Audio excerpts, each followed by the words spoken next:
أعوذ بالله من الشيطان الرجيم پناہ مانگتا ہوں میں اللہ کی شیطان مردود سے۔ بسم الله الرحمن الرحيم شروع اللہ کا نام لے کر جو بڑا مہربان نہایت رحم والا ہے۔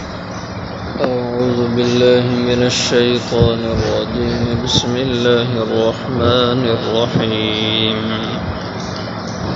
قال رب إني لا أملك إلا نفسي وأخي فافرق بيننا وبين القوم الفاسقين قال فإنها محرمة عليهم 40 سنة يتيهون في الأرض فلا تأس على القوم الفاسقين قال رب انی فرمایا میرے پروردگار بے شک میں لا املک نہیں اختیار رکھتا نہیں قابو رکھتا الا نفسی و اخی مگر اپنی ذات پہ اور اپنے بھائی پہ ففرق پس تو جدائی ڈال دے بیننا ہمارے بیچ و بین القوم الفاسقین اور نافرمان لوگوں کے بیچ۔ قال اللہ نے فرمایا فإنها محرمۃ بس بے شک وہ ارض مقدس حرام کر دی گئی ہے علیہم ان پر 40 سنہ 40 سال تک یتیہون فی الارض سرگرداں پریشان رہیں اسی خطہ میں فلا تاسا پس نہ آپ افسوس کریں علی القوم الفاسقین ان نافرمان لوگوں کی سزا پہ۔ حضرت موسیٰ علیہ السلام نے اپنی قوم سے عمالقہ کے خلاف جہاد کرنے کو جب کہا تو وہ لوگ جہاد سے منکر ہو گئے اور جہاد کرنے سے ڈر گئے، اپنے مخالف دشمن کو اپنے سے طاقتور سمجھنے لگے، بزدلی پیدا ہو گئی اور اس بزدلی سے وہ صاف صاف جواب دے گئے۔ اب حضرت موسیٰ علیہ السلام کو بڑا ان پہ غضب آیا، غصہ آیا اور اسی غصے میں یہ فرمایا کہ رب انی لا املک الا نفسی و اخی، اے میرے پروردگار مجھے اپنی ذات پہ اور اپنے بھائی پہ تو اختیار ہے، ہم تو دونوں تیار ہیں، لیکن ان ظالموں نے جو صاف انکار کر دیا، اب ظاہر ہے میں کیا کر سکتا ہوں، ان پہ مجھے تو کوئی اختیار نہیں، میں ان پہ جبر نہیں کر سکتا، تو مجھے بڑا دکھ ہے کہ یہ لوگ اتنا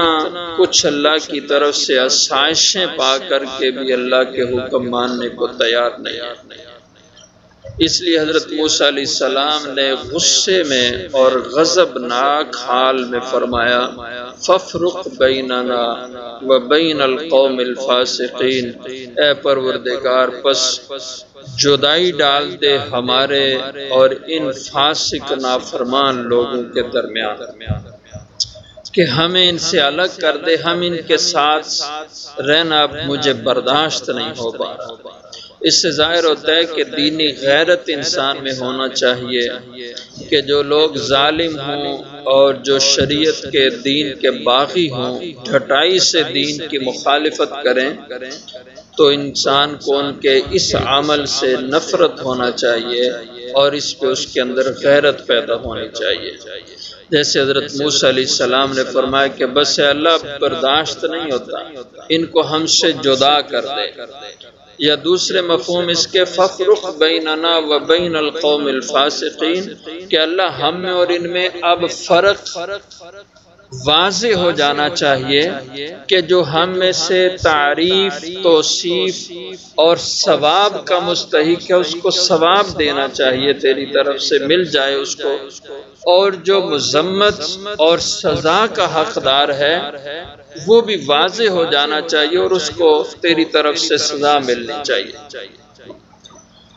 تو اس کی بنا پہ اللہ جل شانہ کی طرف سے اس قوم پہ سزا کی صورت مقرر ہوئی۔ قال، اللہ نے فرمایا، فَإِنَّهَا مُحَرَّمَةٌ عَلَيْهِمْ 40 سَنَةً، پس بے شک یہ سرزمین جس کی طرف جا کر جہاد کرنے کو کہا گیا، اب یہ جہاد سے منکر ہوئے تو یہ محرمۃ علیہم، یہ خطہ زمین کا ان پر حرام کر دیا گیا ہے، یعنی یہ اس سے محروم کر دیے گئے ہیں 40 سنہ، 40 سال تک، کہ اب یہ 40 سال تک اس کو نہیں پا سکیں گے۔ اور یتیہون فی الارض،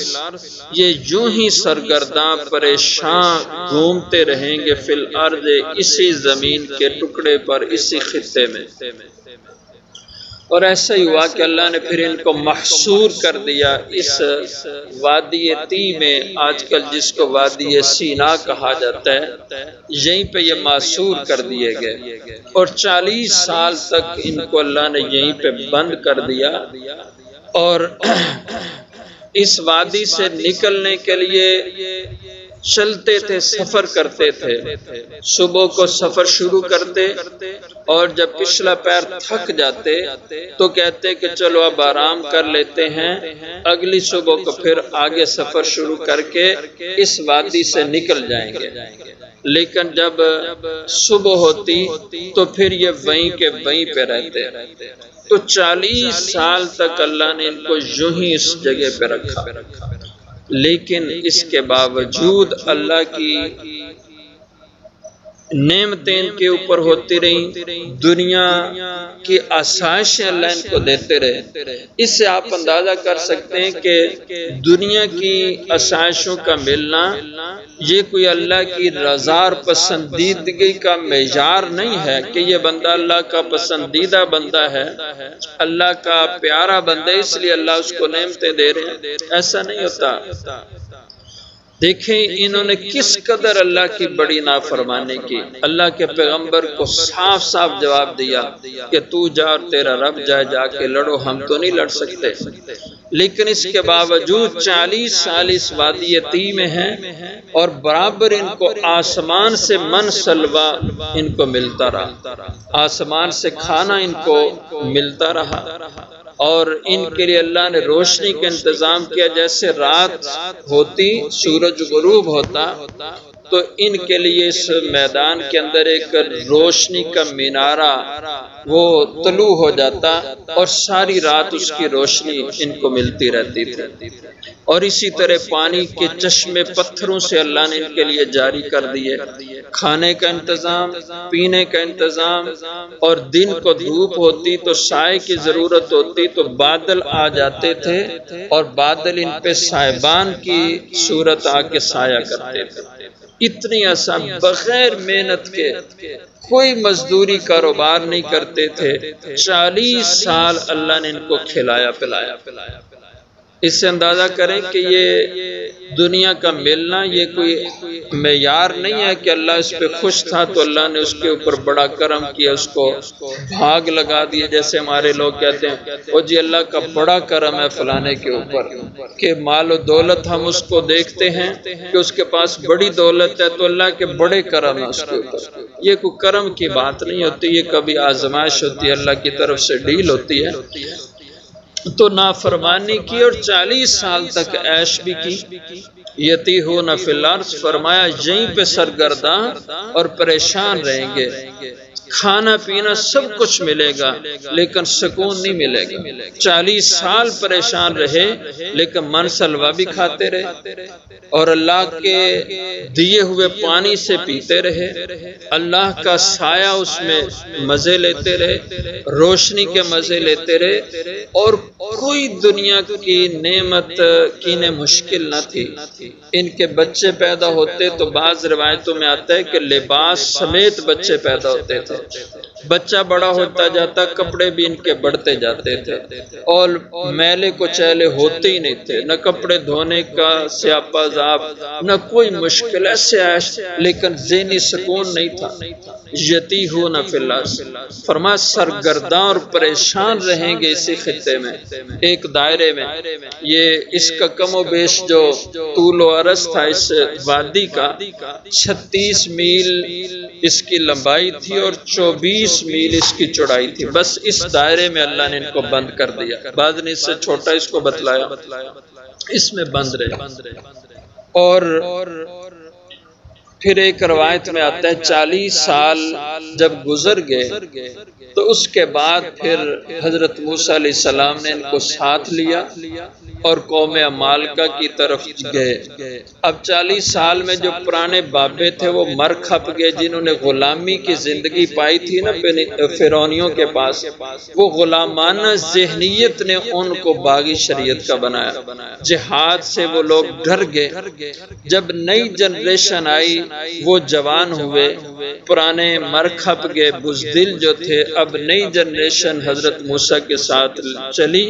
اور انہوں نے جہاد کیا تو اللہ نے فتح دی ان کے اوپر اور سب کو قتل کیا، اور جو اللہ نے ان کو ان پہ غلبہ دیا۔ اور دوسری روایت تفسیر یہ ہے کہ جب انہوں نے انکار کر دیا جہاد سے تو حضرت موسیٰ کو غصہ آیا اور دعا کی فَفْرُقْ بَيْنَنَا وَبَيْنَ الْقَوْمِ الْفَاسِقِينَ، تو اس کے نتیجے میں اللہ نے فرمایا کہ موسیٰ جو تیرے ساتھ مخلص لوگ ہیں، جاتے ہیں تیار ہوتے ہیں، ان کو لو، جتنے بھی ہیں تھوڑے ہی کیوں نہ ہوں، اور عمالقہ کے خلاف جہاد کرو، اور جو باقی تیار نہیں جانے والے ان کو یہیں چھوڑ دیں، ہم ان کو 40 سال تک یہاں سے نکلنے نہیں دیں گے۔ تو پھر ایک تفسیر یہ ہے کہ حضرت موسیٰ علیہ السلام اسی وقت اپنے ساتھ چند ایک مخلصین کو لے چلے جو چل گئے آپ کے ساتھ، اور ان تھوڑے سے چند لوگوں کے ساتھ حضرت موسیٰ علیہ السلام نے عمالقہ کے خلاف جہاد کیا اور ان کے 31 سرداروں کو قتل کیا، اور بڑے بڑے لوگ جیسے وہ کل ایک روایت بتلائی کہ اوج ابن عنق بہت بڑی قداور قد کاٹ والا، قد و قامت والا آدمی تھا، وہ حضرت موسیٰ علیہ السلام کے ہاتھوں سے قتل ہوا۔ اور اس کے قتل کی بھی عجیب صورت تفسیری روایات میں آتی ہے کہ حضرت موسیٰ کا بالکل چھوٹا سا لشکر تھا، چند لوگ آپ کے ساتھ تھے، تو وہ ایک بڑا پتھر، ایسے جیسے کچھ سلیب ہوتی ہے اس طرح کا پتھر وہ اٹھا کے لایا، اور لایا اس لیے کہ یہ پتھر میں سارے موسیٰ کے لشکر پہ آ کے پھینک دوں، وہ اس کے نیچے آ کے کچل جائیں گے۔ وہ اپنے سر پہ اٹھائے ہوئے تھا پتھر، تو اللہ کی شان، اوپر سے کوئی پرندہ یا کوئی ایسی مخلوق اللہ نے کوئی جانور، ایک روایت میں تو ہدہد کا آتا ہے کہ یہ ہدہد اوپر بیٹھ گیا اس پتھر پہ، اور اس کو انہوں نے اپنی چونچ سے کاٹا۔ اس کی چونچ میں اللہ نے بڑی سختی رکھی ہے، یہ لکڑ کو کاٹ کاٹ کے سوراخ بنا کے اپنے بل بناتے، رہنے کی جگہ یہ درختوں میں اپنی چونچ سے کاٹ کاٹ کے بناتے ہیں، تو اس کی چونچ میں اللہ نے بڑی طاقت رکھی ہے۔ تو اس نے آ کے اس پتھر کو درمیان سے پھاڑا اور اس قدر اس میں سوراخ کر دیا کہ یہ جو اوج ابن عنق تھا اس کا سر اس سوراخ میں پھنس گیا، اس کے گلے میں یہاں وہ پتھر اتر آیا۔ اب اس کی وجہ سے یہ زمین پہ گرا تو حضرت موسیٰ علیہ السلام نے اس پہ وار کر کے اس کو قتل کر دیا۔ بہرحال یہ مختلف روایات ہیں۔ تو دوسری تفسیر یہ ہے کہ حضرت موسیٰ نے اسی وقت جہاد چند لوگوں سے کیا اور آپ نے اس علاقے کو فتح کیا اور آپ پھر وہیں پہ رہنے لگے، اور یہ لوگ بطور سزا کے اسی وادی طی میں 40 سال تک رہے، اور یہیں پر پھر حضرت موسیٰ اور ہارون علیہ السلام کی وفات ہوئی تھی۔ پہلے حضرت ہارون علیہ السلام فوت ہوئے، حضرت موسیٰ علیہ السلام سے 3 سال بڑے تھے یہ حضرت ہارون علیہ السلام، ان کی وفات ہوئی۔ ایک روایت میں آتا ہے کہ حضرت ہارون علیہ السلام کی جب وفات ہوئی تو اللہ نے حضرت موسیٰ علیہ السلام کو فرمایا کہ ہارون کی موت کا وقت آیا اور فلاں جگہ پہ ہارون کو لے جائیں، وہاں پہ اس کی روح فرشتے میرے قبض کر لیں گے۔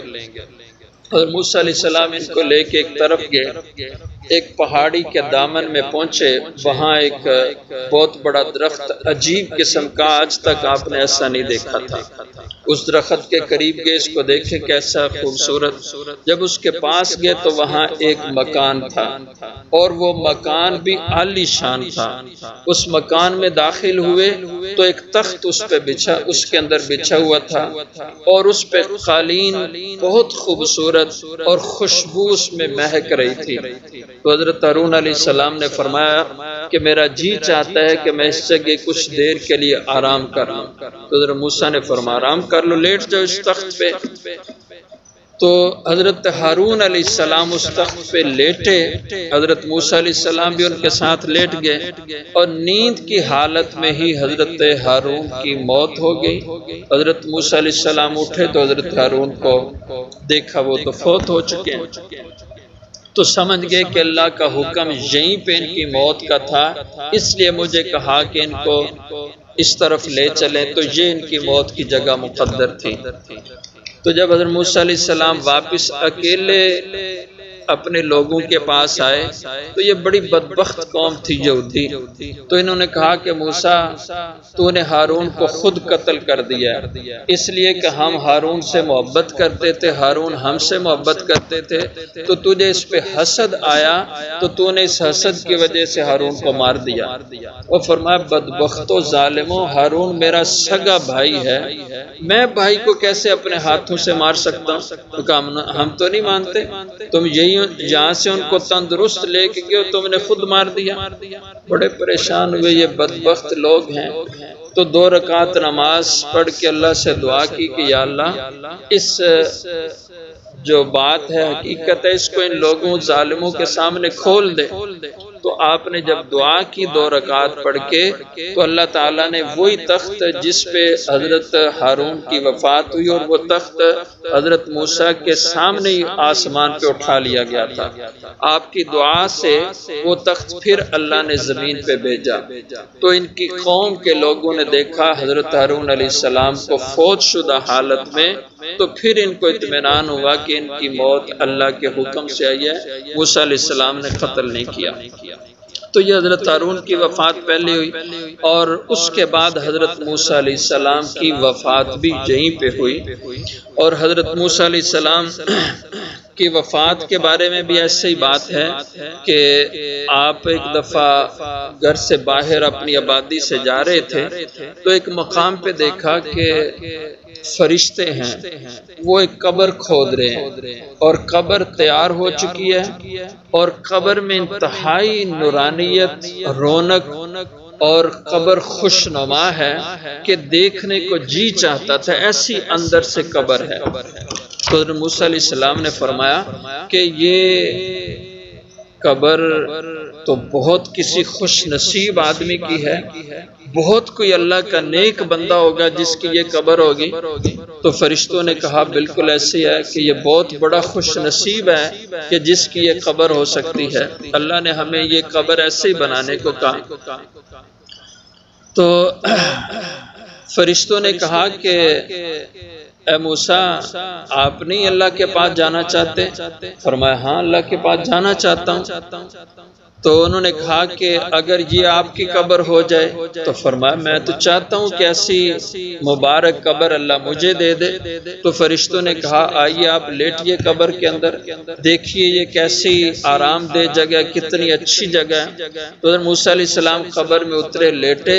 تو وہیں پہ فرشتوں نے ان کی روح قبض کر لی۔ یہ ایک تفسیری روایت ہے جو حضرت موسیٰ علیہ السلام کی بھی وفات ہوئی اور حضور اکرم صلی اللہ علیہ وسلم نے بخاری مسلم میں روایت ہے، فرمایا کہ معراج کی رات میں نے موسیٰ علیہ السلام کو بیت المقدس جاتے ہوئے سرخ ٹیلے کے پاس قبر میں نماز پڑھتے ہوئے دیکھا۔ اور روایت آتی ہے آپ صلی اللہ علیہ وسلم نے حضرت موسیٰ کی وفات کا جب بیان کیا وہ لمبا تذکرہ ہے بخاری اور مسلم کے اندر حضرت ابو ہریرہ رضی اللہ عنہ کی روایت سے۔ تو اس کے اختتام پہ حضور نے فرمایا کہ اگر میں وہاں بیت المقدس کے قریب ہوتا تو میں بتاتا کہ اس جگہ حضرت موسیٰ علیہ السلام کی قبر ہے، کیونکہ موسیٰ علیہ السلام کی قبر اللہ نے ظاہر نہیں فرمائی۔ آج تک کسی کو نہیں پتا کہ حضرت موسیٰ علیہ السلام کس جگہ پہ دفن ہے۔ تو بہرحال اللہ نے ان کو 40 سال یہیں پہ معصور کر دیا، اور حضرت موسیٰ علیہ السلام اور حضرت ہارون کی وفات ہوئی۔ ان کے بعد حضرت یوشع ابن نون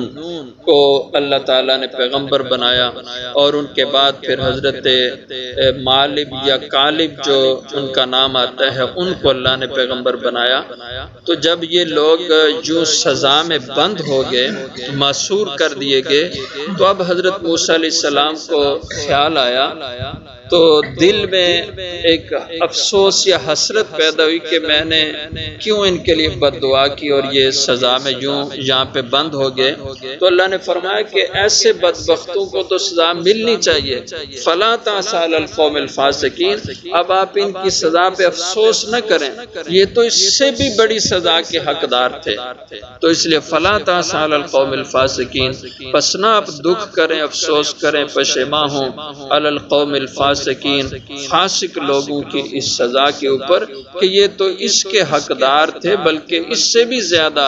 سخت سزا کے حقدار تھے۔ اس لیے اس پہ آپ کو پریشان ہونے کی یا افسردہ ہونے کی ضرورت نہیں ہے۔